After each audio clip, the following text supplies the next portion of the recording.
అన్ని నియోజకవర్గాల్లో వైసీపీకి అభ్యర్థులు దొరకరని చిత్తూరు జిల్లా ఇన్ఛార్జ్ డాక్టర్ పసుపులేటి హరిప్రసాద్ తెలిపారు.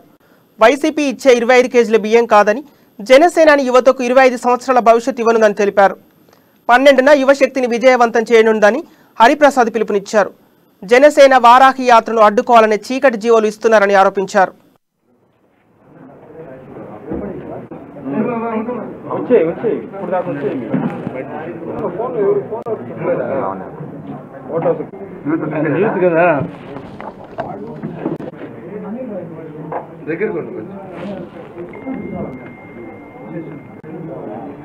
మా అధినేత జనసేన పవన్ కళ్యాణ్ గారు పార్టీ పెట్టిన మొదట్లోనే చెప్పారు, యువత భారతదేశ భవిత అని. అలాగే భారతదేశ సంపద ఖనిజాలు కాదు, భారతదేశ సంపద యువతే అని. ఈ రోజు ప్రపంచ దేశాల్లో అత్యధికంగా యువత ఎక్కడ ఏ దేశానికి సంబంధించిన వారంటే అది భారతదేశం అయితే, భారతదేశమే కాకుండా ఆంధ్రప్రదేశ్ నుంచి ప్రపంచ దేశాల్లో అందరూ యువత మీద ఆధారపడినారు. అటువంటి యువత భవిష్యత్తు ఈ రోజు మన రాష్ట్రంలో అంధకారం అయిపోయింది. గత 3.5 సంవత్సరాలుగా ఈ జగన్మోహన్ రెడ్డి గారి ప్రభుత్వంలో యువతకు ఉద్యోగాలు లేవు.